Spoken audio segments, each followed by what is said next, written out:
Today on the DML News Podcast, Donald J. Trump addresses not only the nation, but the world.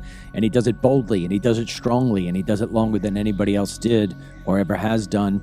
And there's a reason why, because he has a long list of accomplishments. We're going to talk about that today, plus the Democrats showing their true colors. So get ready, because it's all unfiltered.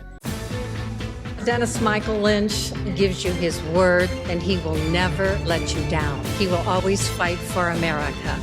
The only one who really puts his money where his mouth is Dennis Michael Lynch. Hello, and thank you for joining me on this beautiful, beautiful day after President Trump addressed the nation. Sitting across from me, my son, Dennis, the oldest son. Across from me, you can't see him, but boy, is he good looking. My son, Ryan. Not that you're not good looking, Denny. You're good looking too. My son, Ryan, he's on the controls. He tries his best to do all the timing of making sure our voices come in and out on time. Same thing with the videos, and I think he does a splendid job. This program is inspired every single day by the 47 Report. That's 47report.com.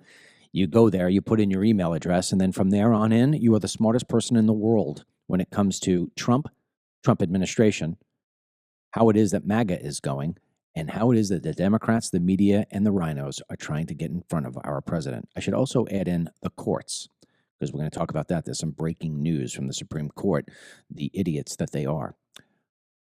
But if you go to 47report.com and you put your email address in, you're not going to regret it, because not only do I not share it or sell it, but every day in your inbox before 7 a.m. Eastern Standard Time, and I mean every day, Monday to Sunday, you are going to get the most comprehensive, complete, true news about Trump, the administration, MAGA, and those resistance people, like I said. So get over to 47report.com. That's 47report.com. If you don't do it, there's either one or two things. Either A, you don't want to be the smartest person, or B, you're a Democrat. And if you're a Democrat, there's nothing I could do for you, because you are literally mentally unstable. And that's how it is that we're going to start today's program. Last night at 9 p.m. Eastern, the greatest president of all time took center stage. And three things were accomplished in a function of 2 hours. Number one, Donald J. Trump proved that what he has done in 45 days is more powerful, more effective than anything that Barack Obama did in 8 years or that Joe Biden did in 4. The accomplishments of this man in 45 days took a full 2 hours to spit off. And there were still things that I think he left out. The second thing he proved is that he is a man on a mission. And I mean a mission. And if you watched that program last night, if you are an American citizen and you have a full brain in your head, like me, you are extremely proud of being an American today, and you are extremely excited for what tomorrow brings. Because if there's one thing that you saw last night from Trump, and it's unwavering, that man, nobody is stopping him. Nobody's stopping him here in the United States. Nobody's stopping him around the world. He is a man on a mission like nothing I have ever seen in my life before. In fact, the only person that I have ever seen have the same sort of game face that Trump had last night, I always talk about Mike Tyson. When Mike Tyson used to walk into a ring in his prime, in his heyday, he won that fight before the bell even rang. Just the look on his face, the opponent across from him was like, oh my God, I hope I get out of this without dying. And the fights were over in 30 seconds. Last night, Trump had on a game face that told whoever you are, Xi Jinping, Putin, the Ayatollah, I don't care, Zelensky, Macron, Nancy Pelosi, whoever you were on the other side of that face, you knew this guy is unstoppable. Then the third thing, and where we're going to start off, is that Trump's speech literally tortured the Democrats. And I mean like waterboard torching. I mean, these Democrats last night showed, A, how mentally unstable they are, B, how they have absolutely no message, and C, how anti-American they are. Dennis is shaking his head like a bobblehead right now. Yeah, Denny shakes his head, right, Denny? Let me see the big shake. Yeah, Denny's shaking his head because you would have to be blind, deaf, and stupid not to see what I just laid out for you there. Donald J. Trump got up on the podium last night, couldn't even start his conversation with the American people and the leaders around the world without the most stupid, who the hell voted for him, Representative Green, who needs a haircut and seriously needs a job. This dude, this African-American dude with his little cane and his ponytail, and I don't know what look is he trying to represent? I mean, in one case, he looks like he's part of the Grateful Dead, only in African-American style. And number two is he looks like he's somebody who's on, I don't know, some kind of steroid meets cocaine. I mean, the guy is just like, dude, what were you sniffing before you came in here? He's standing up. He's waving his cane all over the place. He's screaming over the president. And it's like Mike Johnson is sitting there looking like, this guy is in Congress? Who voted for this idiot? And if you're one of the idiots who voted for that idiot and you were home and you didn't say to yourself, I need to take a deep, long look in the mirror on who it is I'm voting for, you are just as bizarre as that dude. And I'll tell you what, I hope I get the chance to meet J.D. Vance one day.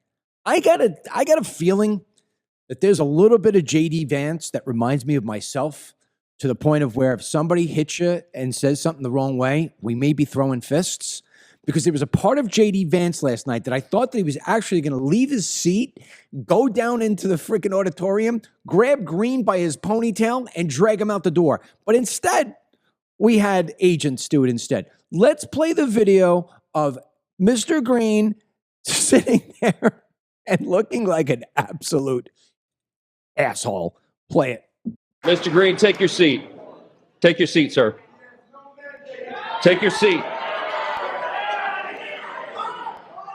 Finding that members continue to engage in willful and concerted disruption of proper decorum, the chair now directs the Sergeant at Arms to restore order.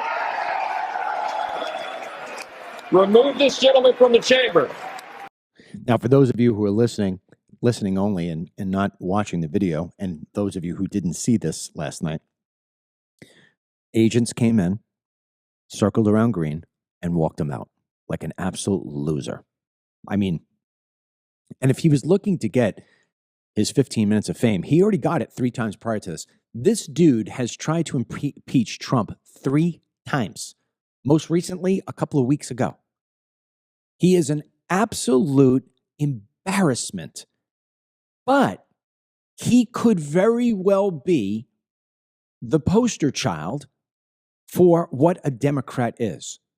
Either him, Nancy Pelosi, or the other idiots who just stood, or I should say sat, in that auditorium for 2 hours and basically melted. But let's get back to Trump for a second. Let's get back to Trump.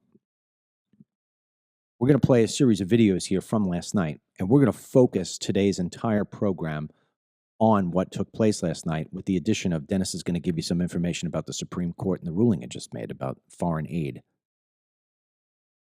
I want to go on the good side of things before we go back on the bad side of things. I have said it on the show 1,000,000 times. It's time to say it 1,000,001. There is no job that prepares you for the presidency. No job. It doesn't matter if you're the governor of the biggest states.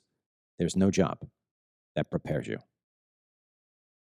Donald J. Trump is doing the most phenomenal job of any president ever in the United States of America. And it's multifaceted as to why that's happening. First and foremost, he had on-the-job training. He is the one guy in modern history who actually served as president, and so now he understands what the blueprint is all about. It puts him at a great advantage. And if you think about it, although you and I both feel as if we got bamboozled in the 2020 election, maybe, because God always operates in very mysterious ways, maybe it was by design. So this way Trump could redirect some of that silliness that he had in the first time, where he's talking about Arnold Schwarzenegger's ratings on The Apprentice. Nobody cares about that, sir. We care about our mortgages, our border, and things of that nature. Trump learned his lessons. He learned his lessons about how not to go after the Amaroses and Scaramucci's, and instead going after people who are dead serious about the job, dead serious about their love for America, dead serious about really focusing more in on give me a position to where I can help my country thrive versus give me a position where I could go out and sell books for myself. Donald J. Trump, not only is he perfectly fit for this job because he already has the experience, but remember something that he said, and I don't think people took him for his word. He was asked several times, is this next presidency of yours, if you get it, and this is what was happening on the campaign trail, is this presidency of yours a revenge tour? Are you coming back to take revenge on your enemies? Because let's not forget, the Democrats and the media tried to take away his freedom, try to take away his money, try to take away his reputation, try to take away his businesses. They try to take away his life. Donald J. Trump said, I'm not on a revenge tour. My revenge, if you want to call it that, is America's success. And if you doubted him last night, all you had to do was look at that audience. He is spot on. His revenge isn't sticking Kash Patel on Nancy Pelosi, although that may still happen. His revenge is making Nancy Pelosi have to sit in that chair for 2 hours and listen to his accomplishments, because his accomplishments, as pro-America as you and I know it, is as anti-Democrat as you can get. That, what they're doing right there, is the equivalent of torture. You know, a lot of times you hear about torture, how they take prisoners and they're going to try to force them into giving them secrets. And what do? They put them in a room and they blast the worst heavy metal music, or in my case, they would put on rap music, and they freaking blast it at 10 and force you for 24/7 to listen to that music until you're ready to drive yourself crazy and the lights are all bright on and you can't even get any sleep. And you're like, fine, I'll tell you what you want to know. That's what he did last night. He blasted the MAGA message on 10, never turned it off, and said, if you think we're done an hour in, I still got more to tell you that I'm doing. And every single last one of those Democrats just had to sit there and take the torture. That right there is what you call revenge. And here's the great news. That torture doesn't end today. It continues, because Trump said last night, we've only just begun. And that is as beautiful sounding music as I've ever heard.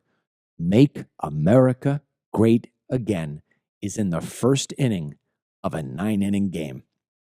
And I couldn't have been happier last night with what my president did, said, and conducted. I was proud to be an American once again. It was a good feeling, because I got to tell you, for the last 4 years, I sort of forgot what it felt like. With that said, let me bring in Denny, because we got some great clips, and I want to get his perspective, if anything different, or if I missed something, about what it is that he witnessed last night as he watched the president just take a wrecking ball to the Democrat Party. Yeah, Ryan and I watched the whole speech. I mean, legendary, fantastic, all of it, and mainly because it's you get your Trump talking points, you get your Trump energy, but there was that feeling of the America is back theme that he was really pushing hard last night. And we'll get to the clips, but there was even a clip that I was up late last night looking for the show and rewatching one clip here that we have coming up. Almost started bringing tears to my eyes. I never get mushy like that, because what he was doing there was honoring some of these victims and guests, that whether it's a victim of an illegal alien crime, which we'll get to Jocelyn, or the one that made me tear up, the little kid DJ who had the cancer. And it went from, I know we'll get to it, but went from tearful sadness for him to I started feeling this seething anger, because imagine being that kid. You're given a 5 months lifespan diagnosis. You make it 6 years. You're just happy to be there. You're invited and you're clapped, and I'm so happy. But then you look at the other half of the room, and you have to imagine how much hatred must be in their hearts, meaning the Democrats. I got to hit pause on you for a second, because the people who haven't seen what you're talking about, they're going to get lost. So let's do a little something. Ryan, you're going to have to reverse these videos. Let me give you what Dennis is talking about first, because he's getting passionate about it, and I want him to continue on that passionate spout, but I don't want you to miss it. At some point last night, Trump starts pointing out the people who are in the audience, and one of them is a 13-year-old African-American boy who's, like I said, 13 years old. His father is with him. His father is dressed up in the Texas American flag. And the boy, you can clearly tell he's not on all cylinders. And he's got, you could see where they had to open up his skull. He's missing hair. And it automatically, just looking at him, it's sort of gasping. Trump recognizes him, talks about how he always dreamt of being in law enforcement, and gives him, does this clip show the wonderful gift he gives him? Yeah. Okay. We'll let the clip play for itself, and then I'm going to come back to Dennis on this. Go ahead. DJ was diagnosed with brain cancer. The doctors gave him 5 months at most to live.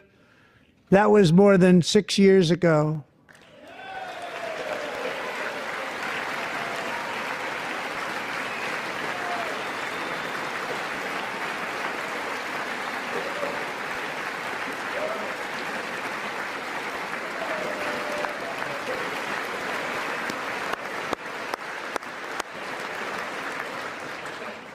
Since that time, DJ and his dad have been on a quest to make his dream come true, and DJ has been sworn in as an honorary law enforcement officer, actually a number of times. The police love him, the police departments love him.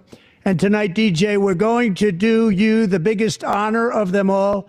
I am asking our new Secret Service Director, Sean Curran, to officially make you an agent of the United States Secret Service.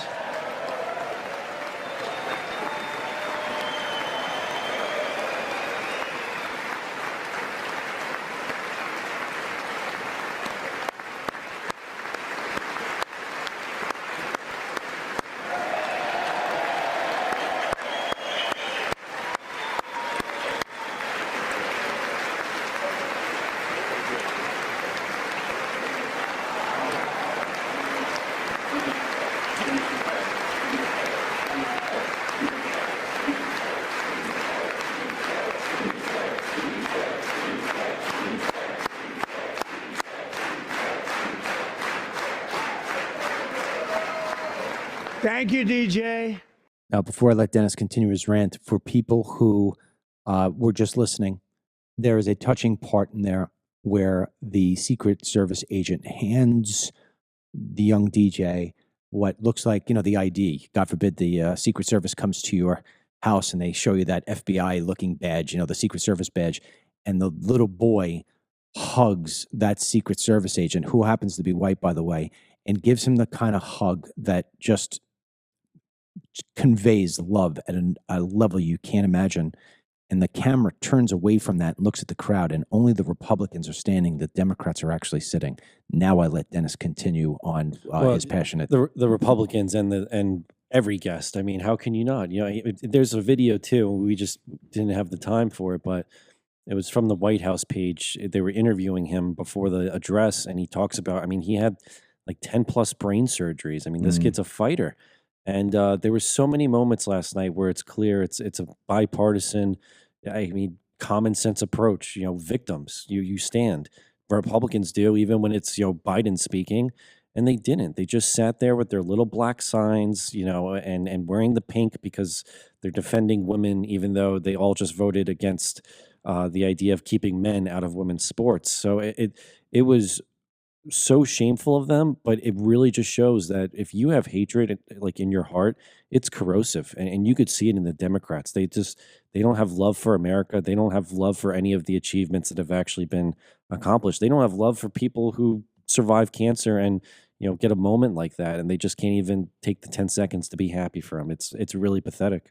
It's When really you pathetic. when you going back to what Dennis just said there, just to give you a little bit of color here, um, a large swath of the women on the Democrat Party all dressed in pink. And the part of that Dennis was referring to, if you remember, just yesterday on the 47 report, we had identified that the passage of a bill that would support, or I should say, take President Trump's executive order and make it into law was that men cannot play in women's sports. And every Democrat voted against that bill. And so here they are saying that they are in solidarity with women wearing pink, and yet they just took women within 24 hours before that and threw them under the bus. The second thing Dennis was referring to was that the Democrats, in addition to their pink dress up, had these little signs. They were probably about the size of a face, and they were on sticks. And most of them, they had double messages, and most of them just all said false. And whenever Trump said something, they held up false. And to Dennis's point, when you've got a victim and that victim is in the stands, and there was nothing partisan about that boy and the announcement of him or what was given to him. And he was African American. The Democrats will tell you that their primary thing is to take care of the little person, the person that gets ignored, the minority. Here is a young boy, 13 years old. He is a minority. And to Dennis's point, 10 different operations. Clearly, he's not firing on all cylinders. He gets a Secret Service award that he truly believes now that he's part of the Secret Service. It's like it's the equivalent of a Democrat going up to a little kid who just opened his Christmas gift and going up to him and says, "You know that there's no Santa, right?" That's how evil these son of a you-know-what are. And I'm for the boy, because the boy's never going to recognize, Dennis, that they didn't stand. He doesn't even understand probably the differences between the two things. I hate the idea of politicizing him, although that's what they did on CNN. Get that ready, Dennis. Ryan. I hate politicizing him. But I almost feel as if I go back to God. When you walk into that chamber and you look above Trump's head and above J.D. Vance and Speaker Johnson, it says, "In God we trust." And I believe God works, like I said, in mysterious ways. There's almost a part of me that believes that God said, "Let this boy shine a light, not on cancer, not on survival. Those things are evident. Let him shine a light on who these people, these Democrats really are, because they're the devil." And that's what happened last night. After the entire beautiful event, of course, CNN, Fox News, all these places are going to wind up having their commentary.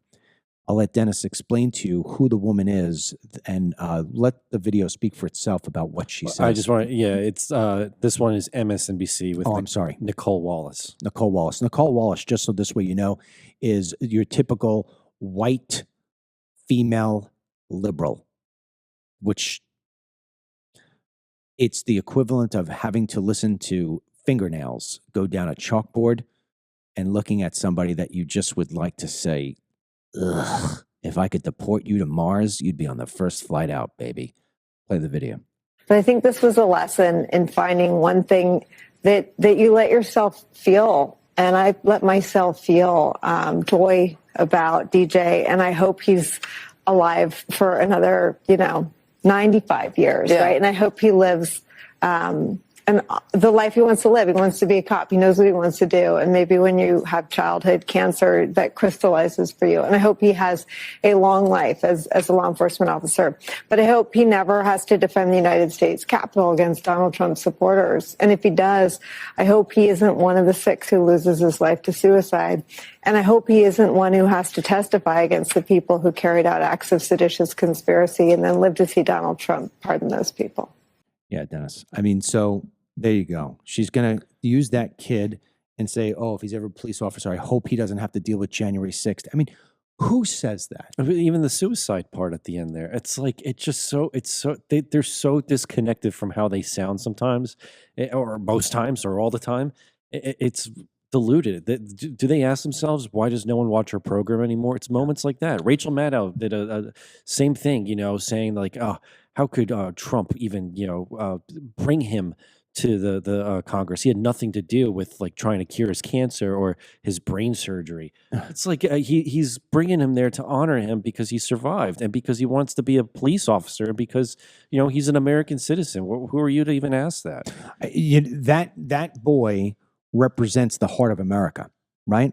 I mean, and here's the difference between, I think, conservatives and liberals. When I looked at that boy last night and his father there, I didn't look at a black boy and a black man. I looked at two excellent Americans.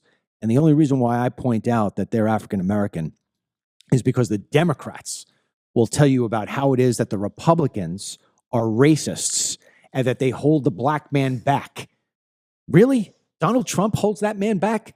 Donald Trump shines a light on that boy and his dad, who couldn't be more proud, holding him up in the air. Like, look at my son, look at my son. And the Democrats just sit there and say, you voted for Trump, you piece of crap. I don't care what brain surgery you have. That's how disgusting the Democrats are. They are the most disgusting people in the world. And let's not mistake anything when we talk about the open borders of this country. The Democrats allowed the borders to remain open. And in doing so, they allowed terrorists to come into this country. Lord knows what we'll face in the years to come because of that. They allowed people to come in here and let little 13-year-olds get raped by these villains that come across, women to get beaten and to get raped, people to be killed constantly. And they say nothing. These Democrats are more concerned about protecting mentally sick guys who want to be exposing themselves to girls in men's locker room and then dominating them in sports. They'll protect that one, but they're not going to protect the young kid who's going to wind up getting pummeled by an illegal alien or killed by an illegal alien. They have no sense at all. And last night, Jocelyn, a young teen girl who was literally mauled. I'm going to use that word because if I use another word on Facebook and I start getting into details, they'll cut me off. Which, by the way, if you're on Facebook right now, the greatest thing you could do to piss a liberal off is hit the share button. Jocelyn, her mother was there last night. What was done to this girl is unfathomable. And the Democrats sat on their hands. Let's play the moment when Trump announces what he did for this young girl who is now gone. Alexis, I promised that we would always remember your daughter, your magnificent daughter. And earlier tonight, I signed an order keeping my word to you. One thing I have learned about Jocelyn is that she loved animals so much. She loved nature. Across Galveston Bay, from where Jocelyn lived in Houston, you will find a magnificent national wildlife refuge, a pristine, peaceful, 34,000-acre sanctuary for all of God's creatures on the edge of the Gulf of America. Alexis, moments ago, I formally renamed that refuge in loving memory of your beautiful daughter, Jocelyn. So, Mr. Vice President, if you would, may I have the order?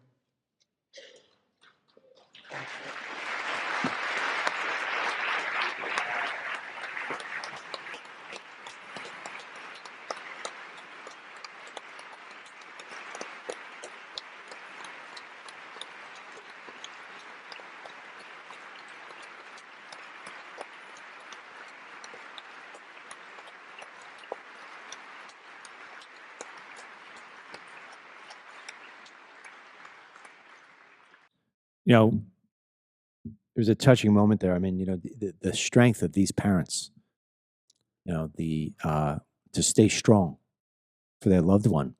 I mean, you could see that mother, you know, on a day like today, well, I should say last night, she's in the crowd. She's surrounded by people.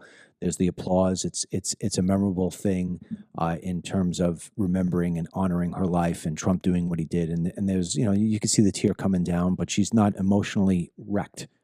I guarantee you at nighttime on a daily event, she's probably at home wrecked because Democrats.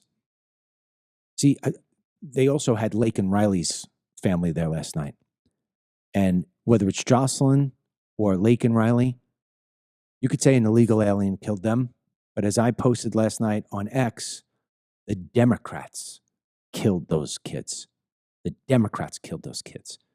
And I give Trump a lot more credit than me because maybe it's wisdom and age that kind of calms him down a little bit.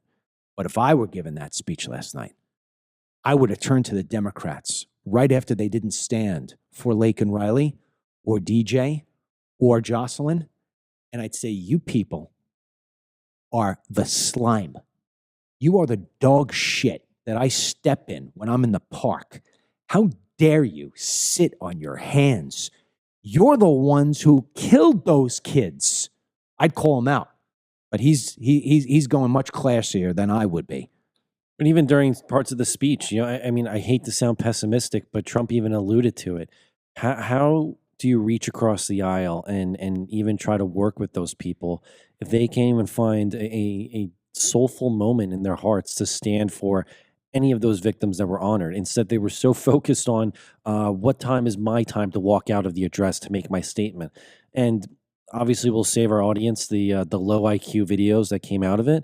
But you got Ayanna Pressley and Jasmine Crockett doing all these selfie videos saying everything Trump said last night was a lie this and lie that, and that he's their infamous quote, he's trying to line up the pockets of his billionaire friends. Oh, shit. Really? I mean, Elon Musk is there. He's not taking a dollar, a dime, or anything for what he's doing with the Doge stuff. Trump even acknowledged that last night. Like, he's just here because he cares about America.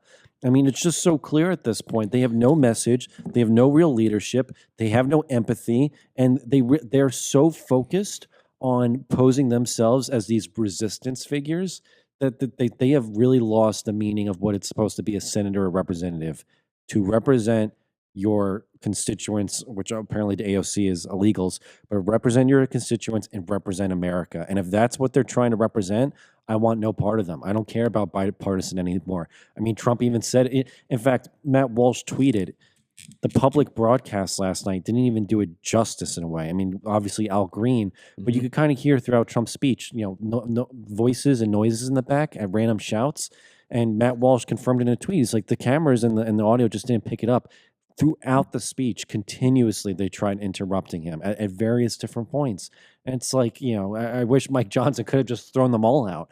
They're just so despicable. And even the ones that didn't show up at all. I mean, it's just, they really do. They have very demented, decrepit hearts. And I think they just, whether it's being bureaucrats or they just are, I don't know, low IQ delusional. I couldn't get over how not one time, and maybe you got like a sprinkling of a Democrat here or there, but for the most part, nothing. This was their chance to maybe rehab their image a little bit. They could have just been like, you know what? It was nice that I don't agree with everything Trump said, but it was nice that he honored those people. No. And I think it just shows like they do not care for you. If you think they care for you, they do not care for you. I have said it on this show countless times. In fact, I've written it in the 47 report. And for people who are just jumping on right now, 47report.com. If you put your email address out there, it's a newsletter every single morning. It comes into your inbox. We cover the Trump presidency, his administration, and the resistance against it like nobody else.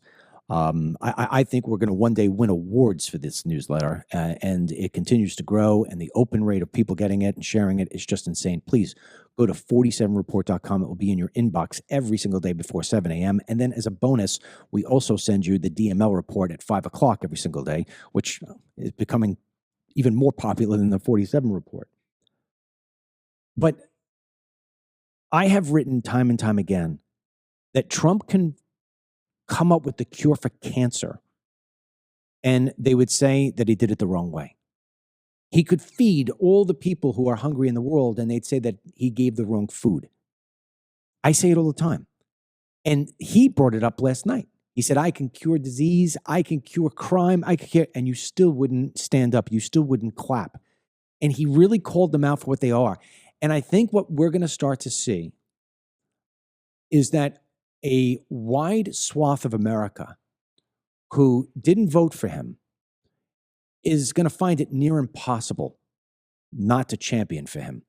Because in championing for Trump, you are championing for yourself. And Trump said something last night that was poetic.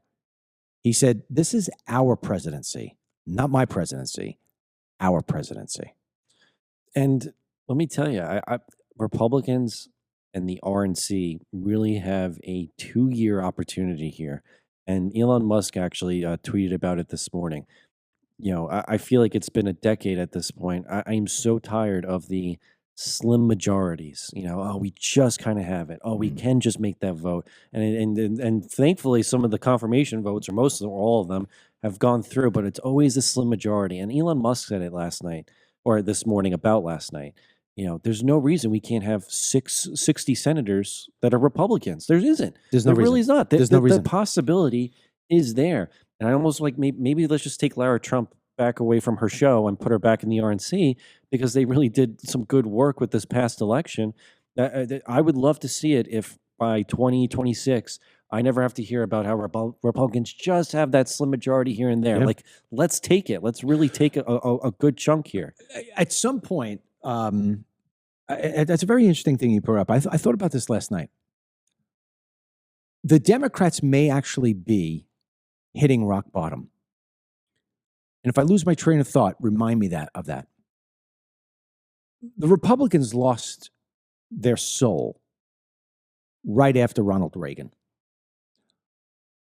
George Bush Sr. sucked. George Bush Jr. sucked even more. And he was a pro-open borders advocate, although he never came out and said it. Let's not forget Jeb Bush, his brother, called illegal immigration an act of love. Let's never forget that George Bush Jr. allowed more illegal immigration into this country than any president in modern history, except for Joe Biden. And then we had the likes of McCain and then Romney. The Republicans lost their voice. And you've brought it up here before, and I'm never going to forgive him for it. Marco Rubio, although doing a good job right now, was part of a gang of 8. So was Lindsey Graham, that wanted to give amnesty to the tens of millions of people who are here. And what wound up happening is that the Republicans lost their voice. They lost their message. And this is one of the reasons why I was considering running for office in 2015, 2016. Why, when I was on Fox all the time, they called out. They would call into Megan's show and say, we want Dennis Michael Lynch to run for president. Why? Why would you take a filmmaker who has absolutely, and a business owner who has absolutely no experience in politics? Why would you call for him? Well, it's the same reason why they ended up calling for Trump.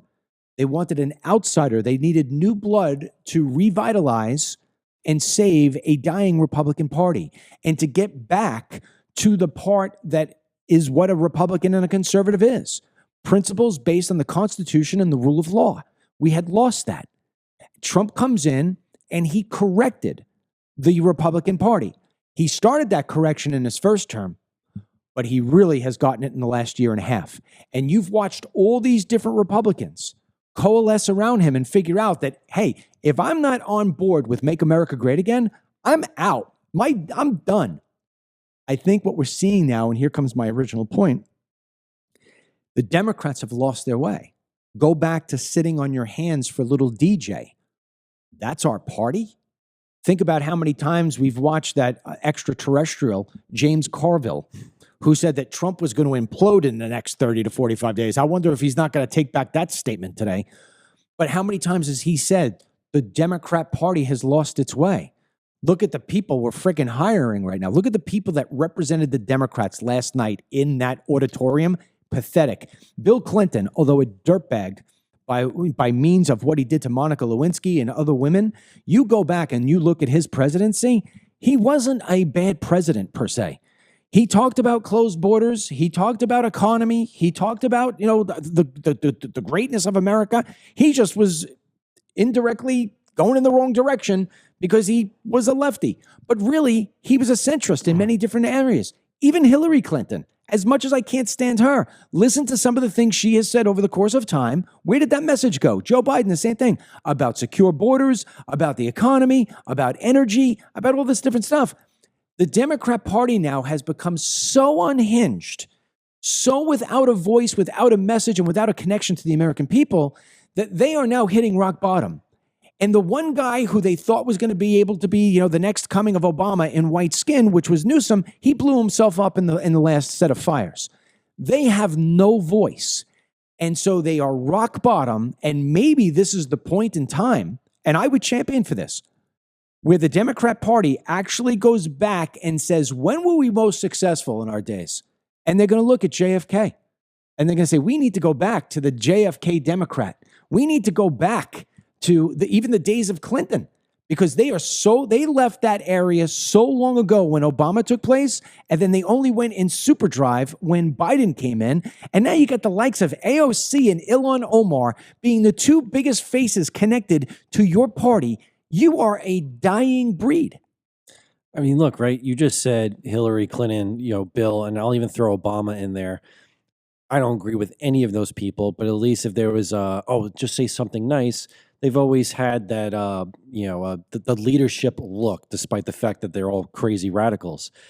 There was a camera panning at some point of the Democrat side. And don't get me wrong, the Republicans can get very gimmicky too. Like, someone needs to tell Marjorie Taylor Greene that the whole red hat gimmick needs to She's end. looking to get her picture taken. It's so clear at this point. So don't get me wrong, Republicans totally have that gimmick in this too. But there was a camera panning at one point, and me and Ryan were on the couch watching it. I'm like, oh my gosh. This is who the Democrats have elected across their states, and even the woman who, the woman who they chose to give the Democrat response, the Michigan lady, Alyssa Slotkin. I mean, my God, to your point, they just don't have messaging at all. Let's put that on right here, right now. So the way that they introduced, and nobody, Marco Rubio probably has the single worst response ever. When you give a State of a Union, even though last night was not the State of a Union, it was a joint address, and that's because Trump hasn't been in for a year, but it was a State of a Union. When you have a State of the Union, unfortunately, when you're the other party, one person has to stand up and give a response. I think it's the most stupid thing in the world, but they do it anyway. And Marco Rubio sat there one year, and he had it, and he had his water was shaking, and it was like the beginning of his downfall as ever being able to be running for president taken seriously. Last night, the introduction to this woman, Slotkin, she is a first-time senator, junior senator from the state of Michigan. They introduced her as being a rising star in the Democrat Party. And the fact that they put her up there as a rising star means that when they looked around the entire party, the only person they thought was articulate enough and at least a little classy enough to get on television and deliver, this woman. And I was waiting for somebody who was going to be impressive. Oh my God, if this is the best that the Democrats have, they may get kicked out of the league. I'll say we'll get right to the video, and I won't even get more into it, but she is one of those Democrats who was very artificially put up, just to say she won her district very slimly, like by a 0.1% margin. But very interesting how you say that, this is the rising star that all of a sudden they're choosing. Let the video speak for itself. The president talked a big game on the economy, but it's always important to read the fine print. So, do his plans actually help Americans get ahead? Not even close. President Trump is trying to deliver an unprecedented giveaway to his billionaire friends. He's on the hunt to find trillions of dollars to pass along to the wealthiest in America. And to do that, he's going to make you pay in every part of your life. Grocery and home prices are going up, not down, and he hasn't laid out a credible plan to deal with either of those. His tariffs on allies like Canada will raise prices on energy, lumber, and cars, and start a trade war that will hurt manufacturing and farmers. Your premiums and prescriptions will cost more because the math on his proposals doesn't work without going after your health care. Meanwhile, for those keeping score, the national debt is going up, not down. And if he's not careful, he could walk us right into a recession. First of all, I want to give everybody here, in case you don't know, a little bit of an economics lesson. And somebody had just asked me, I was reading the feed here on Facebook about what I think of the tariffs and what it will do to the economy. I addressed this yesterday at length on the show, and even more so at length on the DML report. One more time, I'm just going to pitch it. 47report.com. Go to 47report. That's a 47report.com. You go there, go widescreen, Ryan, so this way they can see what I'm talking about. 47report.com. It's going to look just like that. All you have to do is put your email address in. I won't sell it. I won't share it. But every single day, Monday to Friday in the morning, you are going to get the report about Trump. And then in the afternoon around 5 o'clock, you're going to get the DML report, which has a little tiny, stories that are going on. And I give you a short 3, 4, 5 paragraph op-ed. And I explained about these tariffs. So let me give you a little bit of an economic lesson in case you don't already know this or if you have questions. There is no doubt, there is no question that in the next months ahead, you are going to pay more for certain items and services than you have in the past. I'm not going to try to tell you you're not. The tariffs are going to wind up trickling down one way or another, and you're going to have a little bit more to outlay. Let's call it avocados. In the long run, you are spending an extra $2 to eventually save 10. That is what this is. The tariffs are going to force, as we've already seen in some cases over the last 48 hours, are going to force American companies and even international companies to bring their manufacturing to the United States of America to avoid those tariffs. What is going to wind up happening from that is that we are going to see our economy burst into the next stratosphere of greatness. More jobs, more opportunities, more prosperity for this country. Now, I bring that up because that total train wreck from Michigan, who probably won her election on voter fraud to begin with, she doesn't have a clue. Donald J. Trump is a self-made billionaire. You don't get to billionaire status because you're lucky, okay? You could win the lotto tomorrow and go from, poverty to millionaire overnight. No doubt, okay? You could even buy a house for $400,000, and before you know it, that part of the neighborhood bursts into excellence, and you could sell your house for $1 million, and you could be a millionaire. You could become a millionaire. You cannot become a billionaire and a multi-billionaire at that if you are not brilliant when it comes to economies, money, and how the ebb and flow of it all works. Trump understands that you're going to have a little bit of a bumpy road right now, but ultimately we are going to bring back more economic opportunity for the long term here to the United States of America.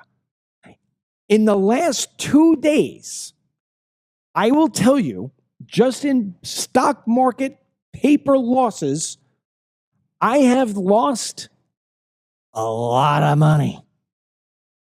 But I'm not panicking over it because I understand it's the philosophy of I'm going to give away $2 now to get $10 later. It is a guarantee.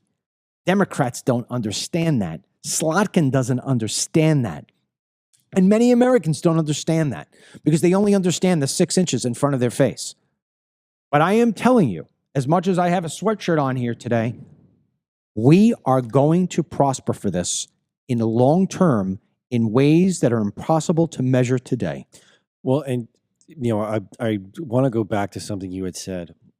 No one prepares you for the role of the presidency. Right. And one of the biggest things that Trump talks about whenever asked about his first term, like what was the big drawback, what was the big hurdle, was being surrounded and sometimes choosing the wrong people. Mm-hmm. And he chose the wrong people because, again, if you're president and you've got hundreds of people that need to go into positions, well, now you have a set of advisors to tell you, well, this one's great for this is great. And unfortunately, I feel this, and I think many do, and I'm sure you do, one of Trump's biggest mistakes was being led to choosing Amy Coney Barrett as a Supreme Court justice. Oh, yeah. And the reason I referenced that is because what you brought up earlier in the show, this comes from the AP. A sharply divided Supreme Court today rejected a Trump administration push to rebuke a federal judge who imposed a quick deadline to release billions of dollars in foreign aid. So this is all relative to Trump wanting to put the pause on the foreign aid. A radical judge fought against that move. Now it was up to the Supreme Court to see where they would lean. And Justice Roberts comes as no shock. Nope. But Justice Barrett, someone that was chosen by Trump, voted in favor with liberals on a 5-4 vote in favor of releasing those billions to the foreign aid countries that were requesting it. So Gorsuch and Kavanaugh, great choices. But Coney Barrett, and I don't know what it is about conservative women in that show, their true colors later on.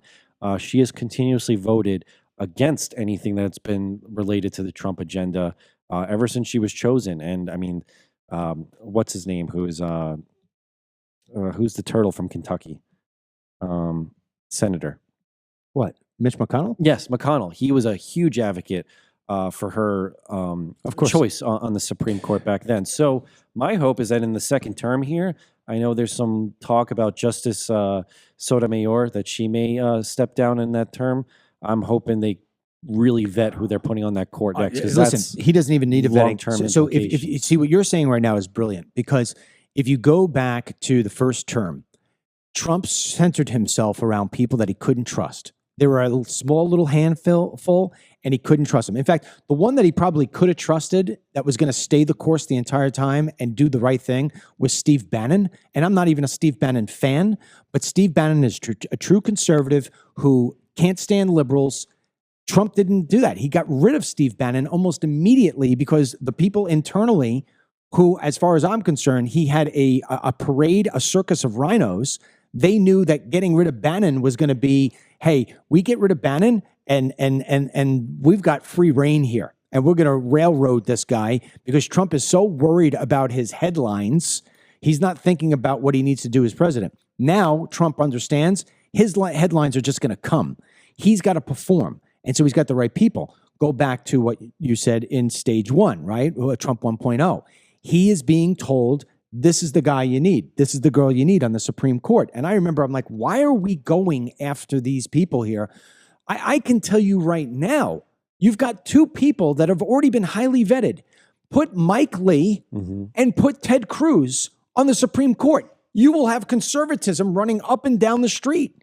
What else do you need? You don't need anybody else. There's your two guys right there. I mean, Ted Cruz I feel like actually, he was destined for that role. Ted truthfully. Cruz as a lawyer faced the Supreme Court, Yes. pitched to the Supreme Court. He would have been phenomenal. So what do we have now? We've got liberals pretending to be conservatives. And think about what she just said.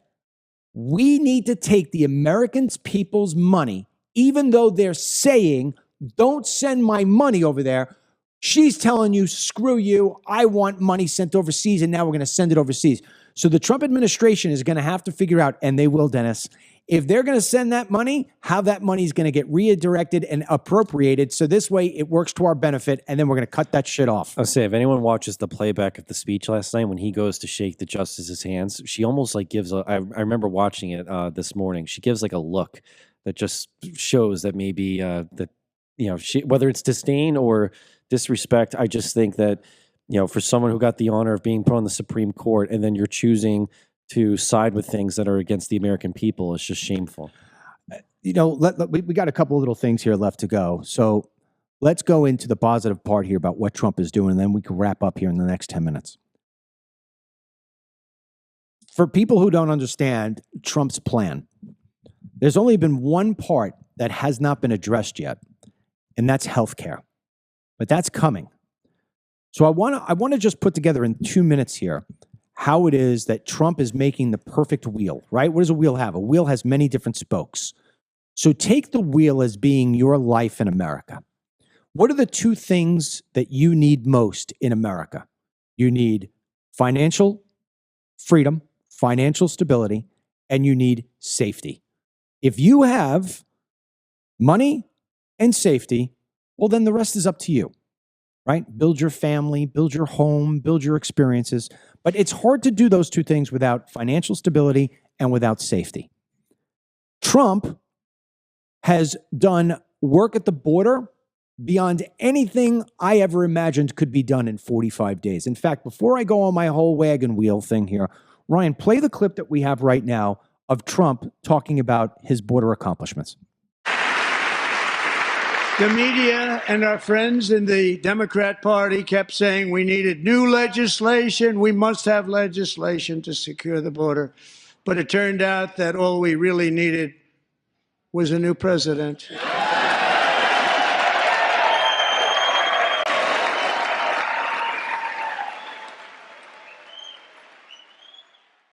Okay. On the border, what do we get? We get a 2-for-1 on that one in terms of finance and in terms of safety. By having a secure border, we're not going to be having terrorists come in at the rate that they were coming in. And on top of that, we're not going to have people coming in stealing our jobs. The next phase of that is Trump is now going to start deporting people. He just signed an entire order to where there's a registry. If you're an illegal alien and you do not come in and register your name and give your fingerprints, you will be held as a criminal. Therefore, we can deport you. So believe me when I tell you, it's a loophole that he figured out, sticks them in the corner, and now your asylum claim is actually nonsense because you didn't come in and sign the book, so to say. So he's giving you the security that you need. He's talking about building an Iron Dome, that we have the technology to do this and we need to do this. So let's just say from a border security and a border financial aspect, you are going to benefit. The next thing he's doing via tariffs is he's forcing manufacturing back into the United States of America, back to where we once were when we were making cars in Detroit, right? And we were making technology in Silicon Valley, and we were making all the different things we make in this country back to these shores. We will do manufacturing.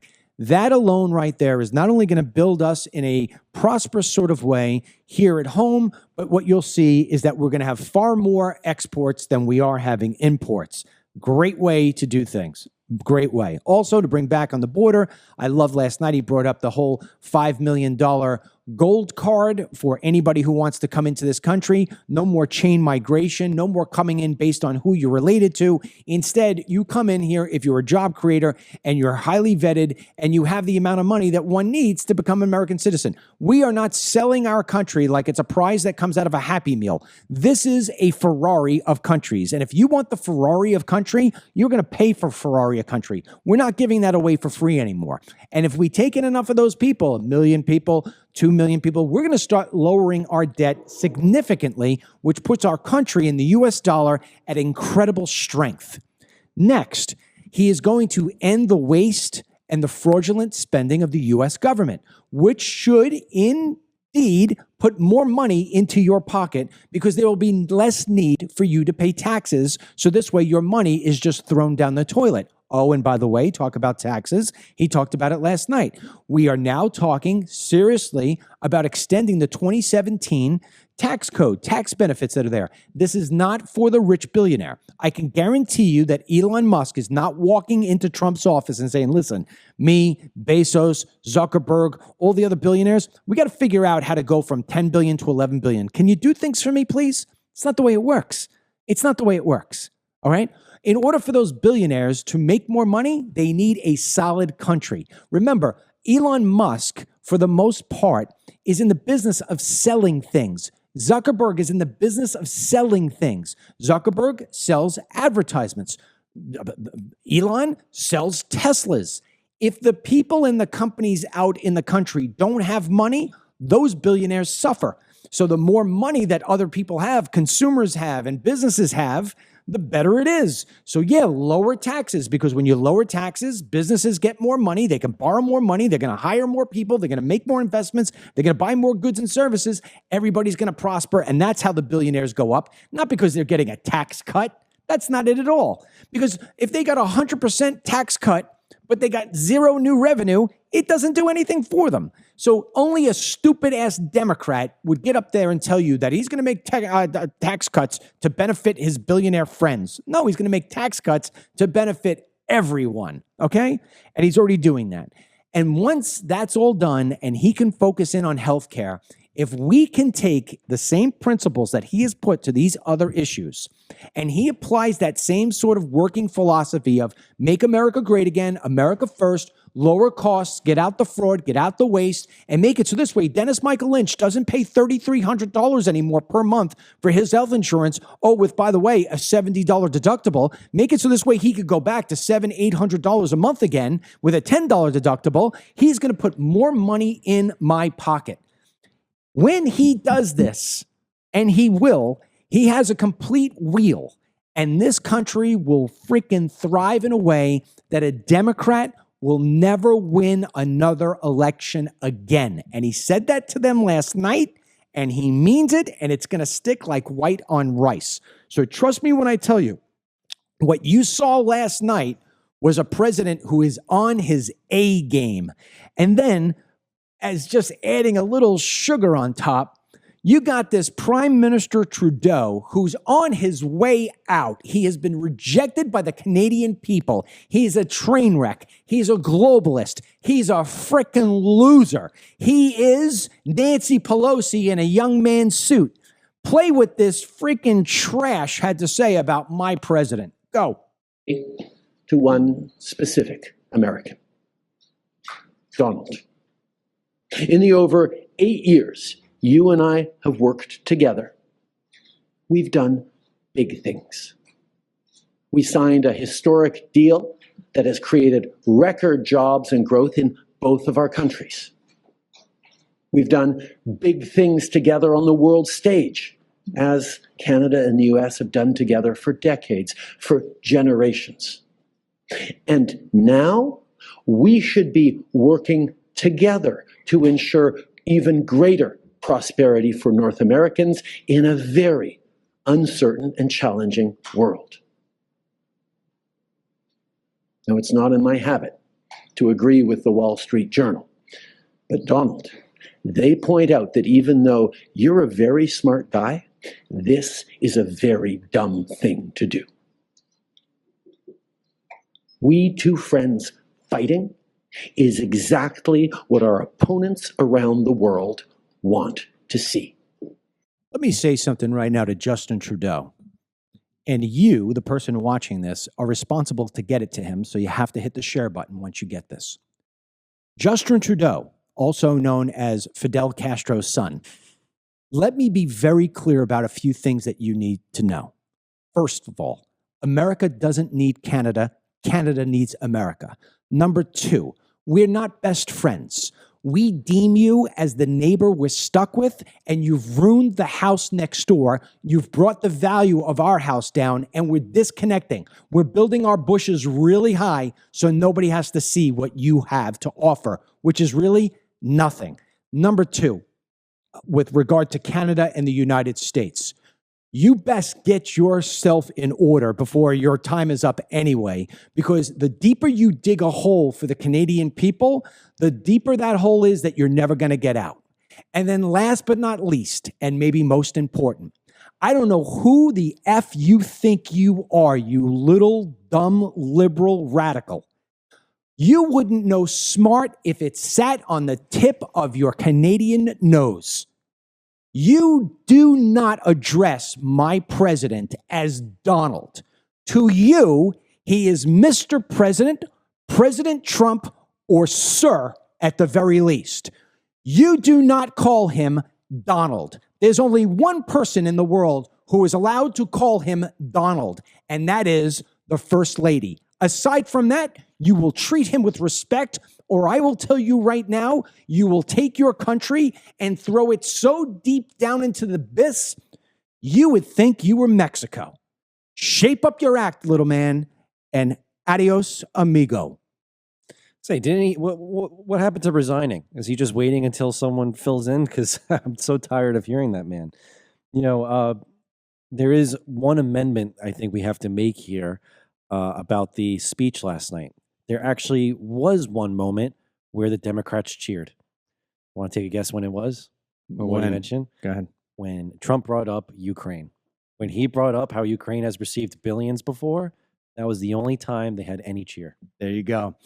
All right, Denny's going to jump off here, and I'm going to finish up the show. Somebody's knocking on the door. It's people picking up for our CBD orders. In fact, let me just say that in the ending here.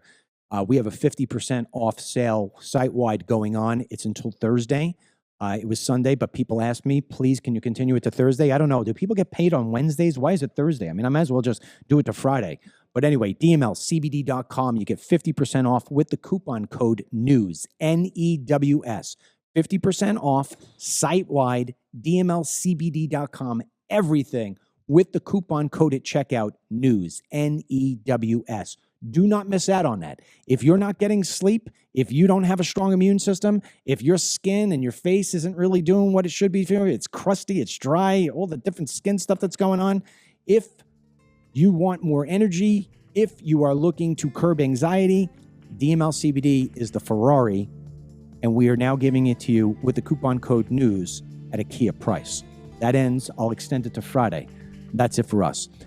On behalf of Ryan, who's on the controls, all the great clips today, Ryan, and on behalf of Dennis, who just opened up the door for the United States Parcel Service, which is being cut down significantly, thank God, by the President of the United States. We wish you, your family, and everybody who you love and care for the very best of days, and may he bless all of you. President Trump, J.D. Vance, the United States of America, and all the victims last night who were disrespected by the Democrats. We apologize to you on behalf of them. Don't hold them against us. Denny? Today's Team DML blessing goes out to Vicky Watts. Vicky, enjoy it. Get the Dennis Michael Lynch podcast every day by subscribing on Apple Podcasts or Spotify, and download the DML News app from the Google Play Store or the Apple App Store for breaking news, merchandise, films, exclusive content, and Team DML.